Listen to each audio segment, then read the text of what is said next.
Please be advised that the views and opinions of the host and guests do not reflect those of the station, the management, and its network. Sa barangay tayo, ikaw at ako. Nagbibigay ng aral sa mga kagawad at kapitan. Sa barangay tayo.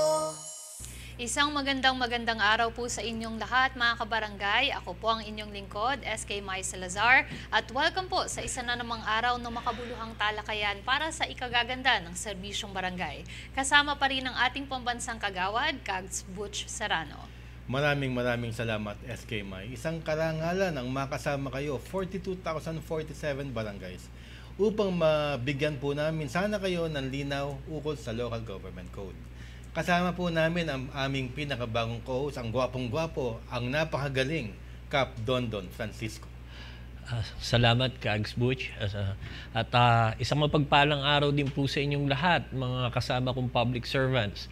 At palagi niyong tatandaan ang performance natin na magsasalita kung ano po ang kasiyahan na bibigay natin sa mga tao. Tandaan niyo po yan dito sa Barangay Tayo. Nagbigayan na nga po mga kabarangay ng mid-year bonus para sa mga kawani ng gobyerno. Kasama po kaya ang ating mga barangay officials. According to DBM Circular 2024, qualified civil servants who have worked 4 months in 2023 to present, May, will receive mid-year bonuses. Also included are elected and appointed officials in the executive, legislative, and judicial branches of government and police and military personnel. Ang barangay ba ay civil servants? Hindi po. Kaya po nilalaban po natin na maipasa ang Magna Carta for Barangays Act para magkaroon ng ganitong pabuya mula sa national government. Pero ayon po sa DBM, the allocation of mid-year bonuses for personnel in provinces, cities, municipalities, and barangays will be determined by their respective sanggunian, subject to policy conditions of DBM Budget Circular number 2017-2. Maraming salamat, SK Mai, at pera kagad ang ating pinag-usapan. Oo nga po. Dahil pagpasok pa lang po kasi ng June, yan po ang usap-usapan talaga. Mid-year na ngayon eh. Opo. So, usapang mid-year bonus ang dito nga rin sa ating studio. Medyo masaya na mga tao, medyo excited na. Last May 15 kasi, marami nagtatanong last month sa atin kung makakakuha daw tayo ng ang mga barangay officials and employees ng mid-year bonus. Okay, ayon sa DBM circular, lahat ng government employees magkakaroon ng 1 month. Opo. Pero hindi considered, according sa ating civil service rules, na ang barangay employees mga regular government employees. Ngunit nandito ang ating magiting na kapitan para sabihin sa inyo na meron namang marireceive. Hindi nga lang sangayon sa DBM circular na yan na 1 month. Kap, ano yun? Okay, maraming salamat, Kags Butch.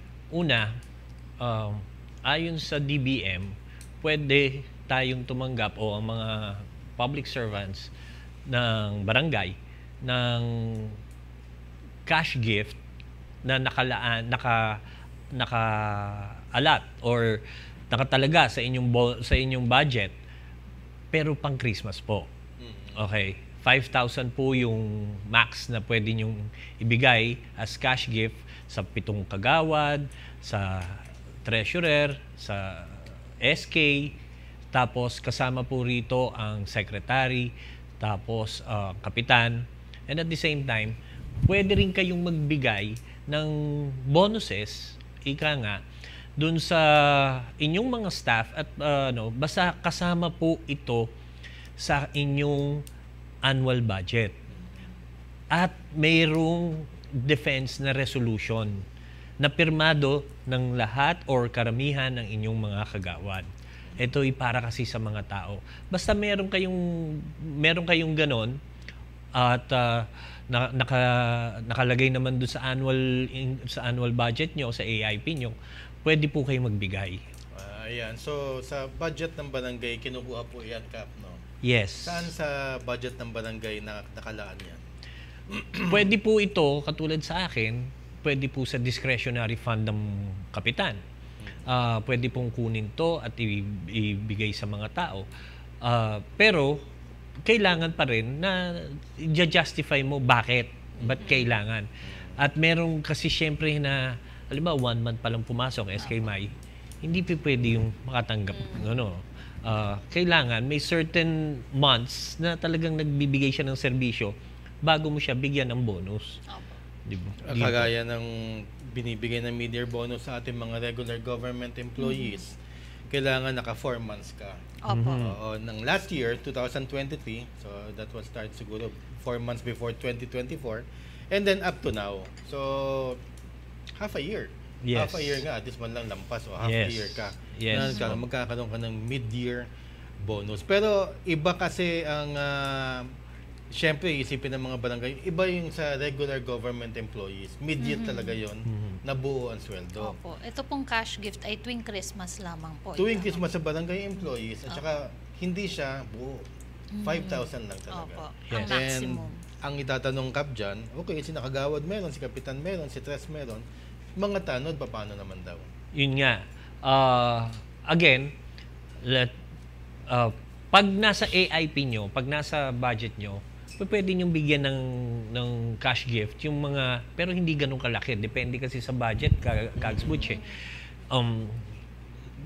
hindi mo maibibigay lahat ng gusto mong ibigay doon sa amount na tinatrabaho nila kapag maliit yung budget ng barangay. So, iba-iba po kasi yan. May mas malaking budget, may maliit ang budget, malaki yung bonus. Pero as much as possible, ang mahalaga, mabigyan mo. Pero ang babagsak po ito sa pang-Christmas lang. Yun po. At wala po yung mid-year. Wala pong ganon. Wala ho talagang mid-year bonus na sinasabi. Ang para sa regular government employees lang po na sinaad po ni SK Mai. Pero ang importante, Kap, di ba? Meron tayong Christmas bonus kahit papano. Yes. Kasi ang hinihintay naman talaga natin, may 13 month naman talaga lahat eh. Hindi ba? So that's 1 month. Kung mabibigyan kayo ng 5,000 o magkano man yan, kung pinagkasya sa budget ninyo, kagaya nga pinagkukunan nga ng barangay na Mayan, Mandaluyong sa kanilang discretionary funds, pwede po yun. Through a resolution. So, masaya pa rin naman ang Pasko. Akala nyo 13 month plus additional cash gift kung magkano man yan. At the very least, at the very maximum of 5,000 pesos. Masaya pa rin naman tayo niyan. Tama po kayo dyan. Sige po.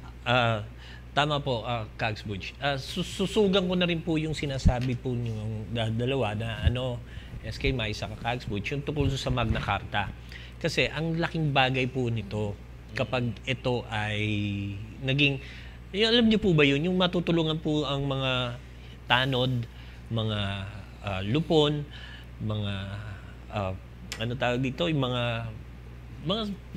typical na magwawalis po ng barangay. Opo. So, yun po yung pinakamaganda po dun eh. Kung natutulungan po ng national saka ng LGU, mas malaking bagay din po ito. Opo. At idagdag ko nga lang din po dyan, Kap, dahil nga po hindi po considered na civil servants at regular government employees ang atin pong mga barangay officials, hindi nga po sila magkakaroon ng mga gantong benepisyo na para sa atin. Dapat tinatamasa rin po ng ating mga barangay officials. Ito nga po ay sa kadahilanan na katulad po ng sinabi po ni Kap Dondo na hindi pa rin po aprobado ang ating Magna Carta for Barangay sa Act, na naglalayon pong gawing regular employees ang ating pong mga barangay officials. Magkaroon po sila ng mga fixed salary, benefits, medical insurances even, pati po hazard pay at iba pa. Kags Butch, ano na po ba ang status nitong Magna Carta sa Kongreso? Ayan, salamat. At salamat din pinahapyawan ng ating magiting na kapitan yung Magna Carta sapagkat nakita na naman natin. Napaka-importante talagang ipasa yan. Although hindi naman natin pinapapakasa in toto, ibig sabihin yung total na halimbawa napakaraming mga benepisyo, at least man lang yung konting benepisyo na makasama tayo sa regular government employees na insurance, health, hazard pay, medical benefits, leave. Meron naman tayong leave pero without pay yata pagka barangay, Kap Dondo. Tatanungin natin si Kap Dondo. At saka, yan nga po mga mid-year at saka Christmas bonuses na yan. Malaking tulong po sa atin yan. Kasi marami pa kasing provision sa Magna Carta na ayaw ng mga senador o ayaw ng mga congressman, medyo magkakaroon sila ng conflicting remarks Like halimbawa, bakit mo magiging regular yan? Samantalang elected o appointed na yung mga senatres, tsaka they have to have civil service eligibility, yung mga ganyan mga usapin. Yeah. Hindi naman natin nilalahat yung lahat ng provision.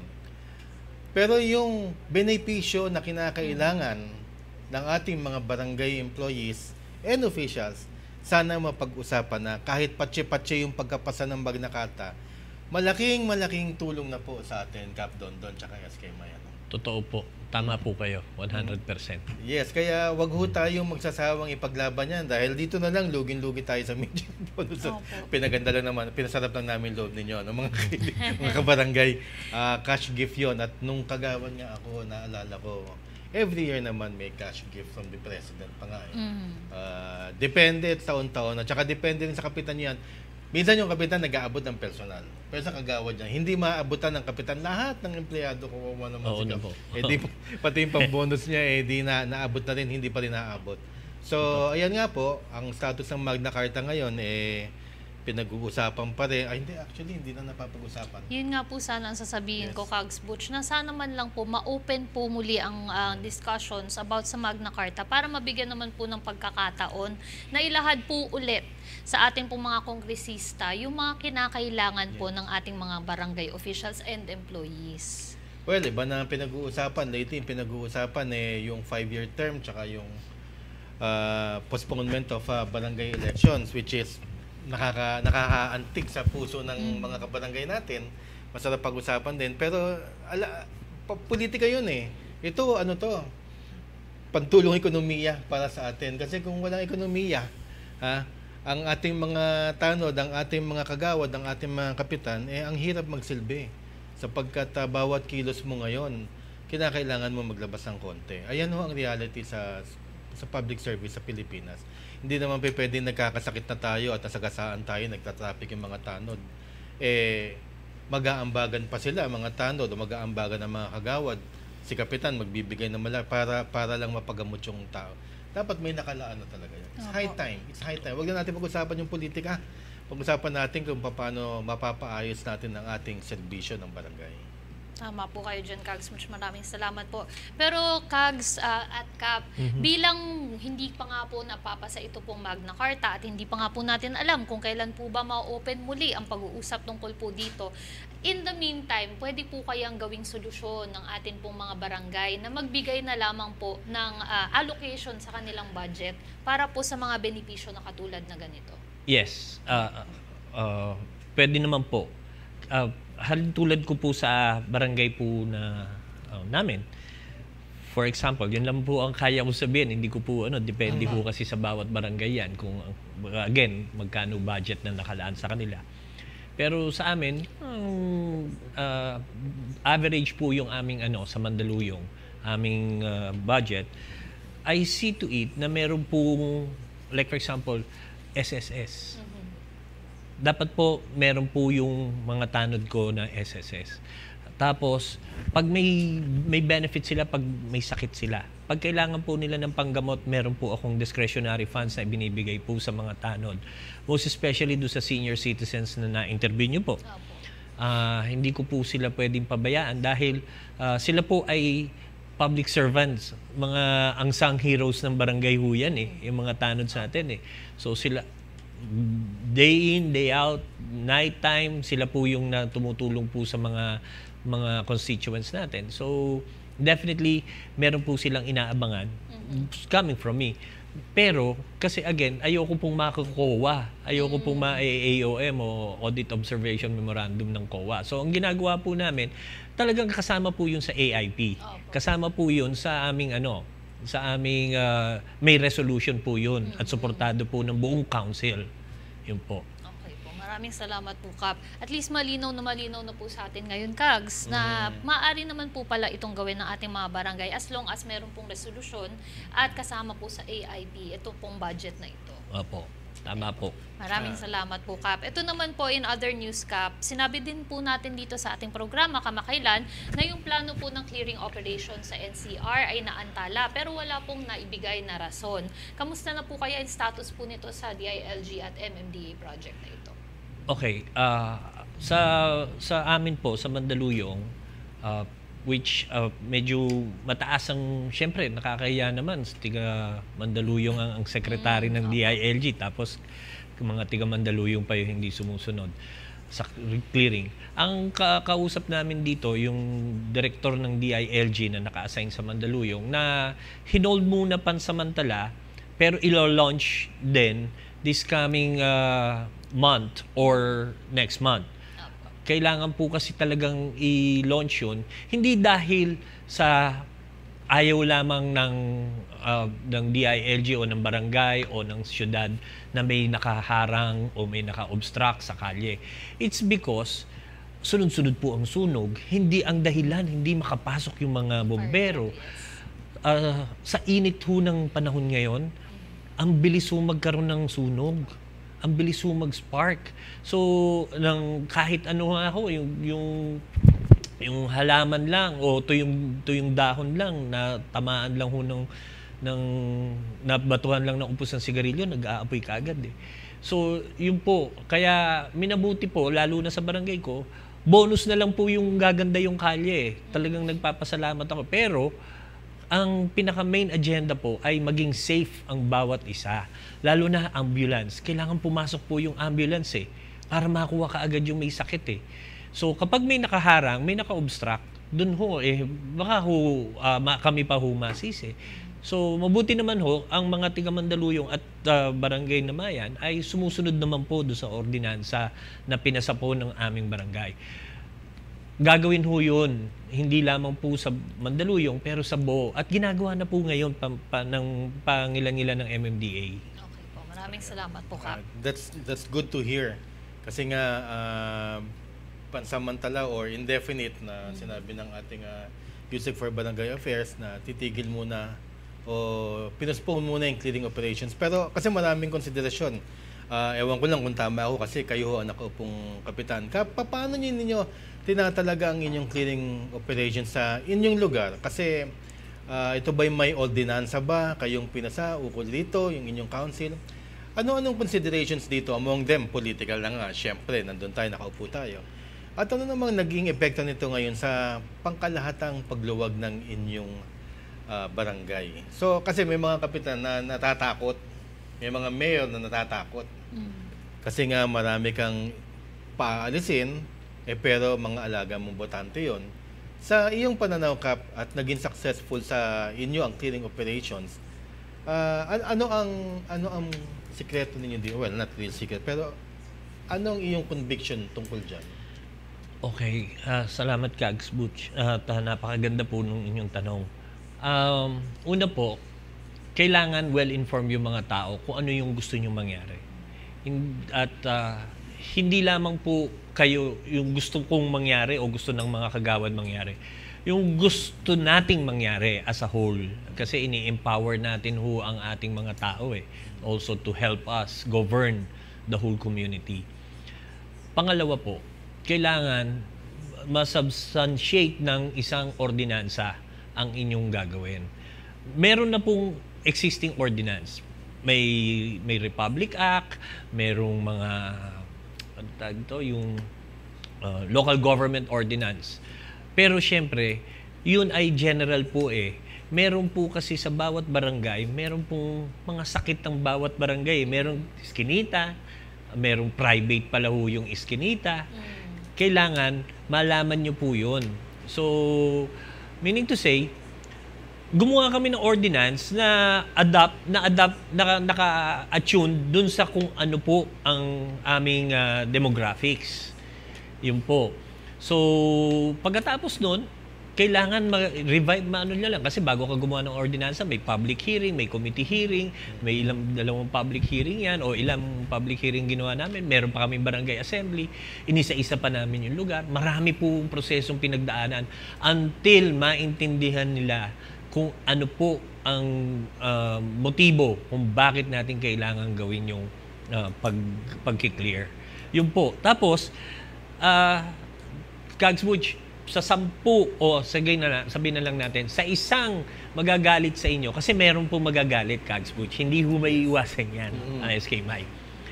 May isang magagalit kasi nagiging inconvenient sa kanila. Ang layo ng paparadahan lang o kaya maghahanap sila ng babayarang paradahan. So, dagdag, merong mga salita dyan, dagdag pa kayo sa gastusin namin eh. Okay. Hindi mawawala yun. Pero, sa isang nagagalit, laging isipin nyo, 10 o mahigit ang natutuwa kasi hindi lahat may sasakyan. Okay? Tapos, hindi ko naman pinababayaan yung taong, yung taong madi-displace yung kanyang parking. Kung kailangan katulong ng barangay na bumutas ng pader nila at yung mga maintenance o yung mga tao namin sa barangay ang tumulong sa paghahakot, ginagawa po namin yun. Talagang nag-e-extend kami ng helping hand para lang ma-meet namin yung parehas naming gusto na hindi siya makaabala at the same time siya naman ay maibsan yung kanyang problema sa paghahanap ng paradahan. Ganon din po kami, naghahanap ako ng paradahan, may alternative parking solution po ako, dinadala po nila doon. Maraming salamat, Kap. At alam ko yung mga taga-probinsya ng mga kapitan na nakikinig, siguro hindi rin kayo makarelate ng konti. Yan ang problema talaga sa NCR. Opo. Napakasikip din sa NCR at kinakailangan talaga ng road clearing operations na nababanggit. At dyan nasusubukan ang tapang at galing ng kapitan. Kaya proud po tayo kay Cap Don Francisco at nagagawa niya ng 100% ang mga DILG directives. Opo, maraming salamat Kags Butch at Cap. I'm sure malaking tulong po ito para sa atin po mga kabarangay na gusto din po magkaroon ng ideya kung paano po sila mag-i-implement ng ganitong mga polisiya katulad ng mga clearing operations sa kanilang mga lugar naman din po. Pero Kags Butch at Cap, bago po tayo magtapos sa atin pong segment na ito, nais lang po natin mag-abot ng atin pong pagbati sa atin pong mga masusugid na televiewers. Unang-una na po dyan, hello po kay First Termer Barangay Chairman Rolando C. Ambal ng Barangay Paliparan 2, City of Dasmariñas. Hello din po kay Felizardo Santa Maria Evangelista ng Pulong Duhat, San Miguel, Bulacan. Kay Ed Del Rosario ng Compliance Office ng Barangay Don Bosco, Parañaque City. Yeah, maraming salamat. Ano to? Teka na wala ako doon na. Yes, yung binati ni May, pare, maraming salamat kasi nakita kami ng isang araw at nagpabati nga si Kuya Ed De Rosario sa Compliance Office. Mga bago silang opisyalis ng barangay, kapapanalo lang nila noong last election. Pati na rin sa aking kapwa kagawad noon, kay Roberto Obed Kilang, na ngayon ay isa ng lupong tagapangasiwa. Congratulations pare. Ng Barangay Don Bosco, Parañaque City. At kay Boston Sanchez naman, kababata naman natin din. Congratulations. Ikaw na yata, ayon sa mga nababalita ko, ikaw na yata ang Grand Knight ng Knights of Columbus dyan sa Parañaque, sa Barangay Don Bosco. Congratulations sa inyo. Maraming salamat Kags Butch. At bilang panghuli na lang po, nais din po nating bumate sa mga taga-barangay Magsalisi ng Haen, Nueva Ecija. Hello po kay Cap Cesar Hizon. Siya po ang binati po natin noong nakaraan pong episode.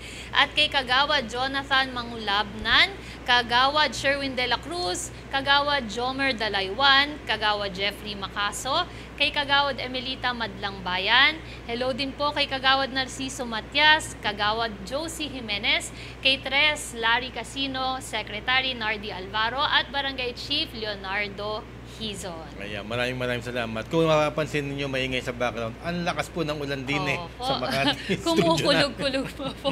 Pero ayan, maraming salamat po mga kabarangay. At wag po kayong aalis dahil po sa atin naman pong second segment ay may mga sasagutin din po tayong mga katanungan tungkol po sa ating mga lupon. Lahat po yan ay sa pagbabalik lang ng Sa Barangay Tayo. Nagbibigay ng aral sa mga kagawad at kapitan.